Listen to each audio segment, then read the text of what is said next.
يا نهار ابيض. انت متخيل عدى اسبوع من ساعه ما قلت نحاول نلم المحاضرات بتاعت اخر 3 اسابيع في الاسبوع ده. تمام ودلوقتي اهو النهارده الاربعاء وبكره الخميس بكره الكونتست. وجيس وات انا ما خلصتش اي حاجه. انا ما ذاكرتش اي حاجه من ساعتها. اكتشفت بصراحه ان ما ينفعش مش هعرف بصراحه ان انا اذاكر هنا. ومفيش كده مفر من ان انت التراكمات دي كده بقت جزء من الحياه. انت هي باكج على بعضها، تاخد الحياه بتراكماتها كده، وان انت تخلص الحاجه في الليله اللي وراك فيها الحاجه فيطلع عينك. خلينا نخرج عشان انا بصراحه مش عارف اذاكر في البيت، مش قادر اذاكر في البيت، مش عارف. خلينا نغير جو. طيب بصراحه هو هنا في العزبه اللي انا قاعد فيها او في المكان اللي انا قاعد فيه مفيش اي كافيه قريب كويس ممكن ان انا اقعد فيه واخد راحتي، او كافيه هادي او حاجه زي كده. فانا بحب اجي اقعد هنا في المكان ده. هو بصراحة أول مرة أجي، بس هو شكله فيه سلام كده، أنت عارف السلام ده. فهو هنا المكان عاجبني بصراحة، وشكلي هبقى أجي هنا بعد كده. خلاص كده. دلوقتي بقى أقعد. جايب معايا اللاب طبعا. مم، جايب معايا اللاب. هقعد أخلص شوية الحاجات اللي عليا. طبعا بعدت عن البيت علشان أولا البيت فيه نت، وأنا النت عدو اللدود اليومين دول، ما بقتش بعرف أقوم غير عشان بسمع مسلسل. ف دلوقتي إن شاء الله أخلص اللي عليا عشان بكرة الكونتست. بكرة الكونتست وأنا مش عارف. بكرة الكونتست. بكره كونتست. طيب يلا.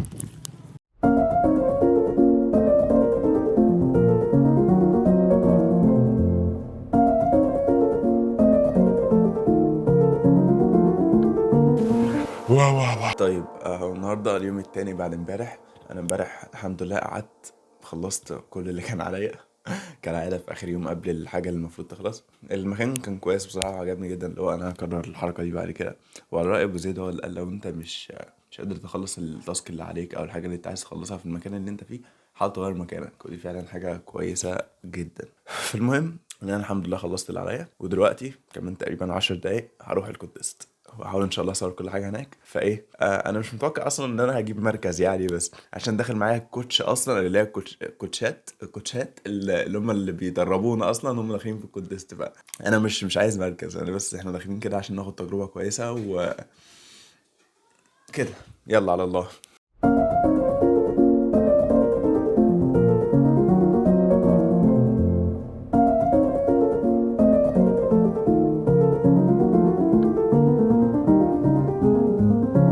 يلا يا عم يلا. هو المفروض ان احنا دلوقتي بنجيب كارت شحن عشان خلاص مفيش اي نت جوه. مفيش نت هنخش في نجيب- جامعة حاسبات، يعني مفيش في حاسبات نت، عايز ايه تاني؟ هنخش ناخد المركز الاخير دلوقتي.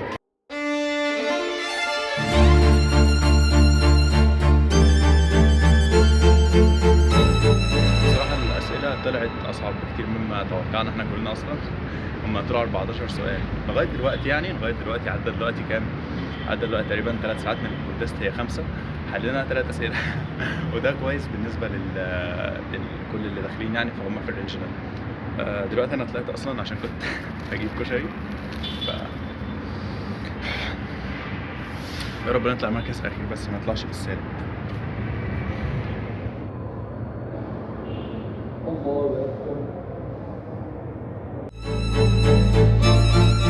تلات أسئلة في 3 ساعات صح؟ ولا 4؟ 4. 4 ساعات. بس استنى، ده المتوسط. أيوه قشطة ماشي. على فكرة احنا حالين 3، احنا حالين 3، بس في ناس حلة بالنجا دي. في ناس ما حلتش. لا بس احنا 3 وحسبنا 10، هم 13 مسألة تقريبا. 3 هم 14. 14 و 13. 14. حل المفروض كنا نحل الرابعة عشان نحسب 10. احنا حاولنا في 4. حالين يوم 3. لا الاربعه دول غير الثلاثه اللي طلعوا صح. غير الثلاثه اكسبتوا صح. يعني احنا كده لو حسبنا استنى بس، اللي احنا الاربعه اللي احنا عملنا فيهم دول كان فيهم رونج انسر مثلا في 6. ايوه تست 4. كان في حاجة طيب بس مش في الحل نفسه. فاحنا نحسب دول صح. احنا ده حقيقة. احنا ده حقيقة. احنا ده حقيقة، وده يقول جمدان والله. عارف انا كنت خايف بس ايه من عمار وساهر، بسم الله ما شاء الله، كنت دحيحة. حلوا 2 و3 اللي هو يعني احنا جامدين. احنا كنا جامدين مسابقين. بجد. مسابقين يعني اتمنى التجربه دي ما تتكررش تاني يا شباب. ما تكررهاش.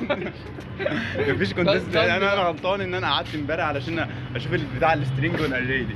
يعني مثلا لما اخش الاي سي بي سي كده الدوريه، افتكر ان انا ايه حليت 3 مسائل في اول كونتست ليا. انا هكمل في آخر مسألة بس كنت عاوز حد يبعت لي. يا عم بقى.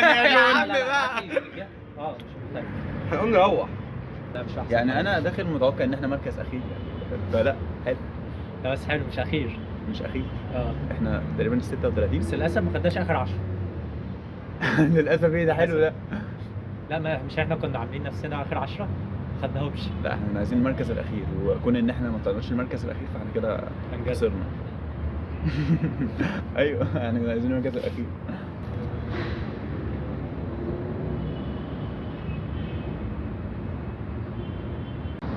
بعيدا عن كل حاجه كان يوم رايق جدا جدا. انا ما حصلش كده.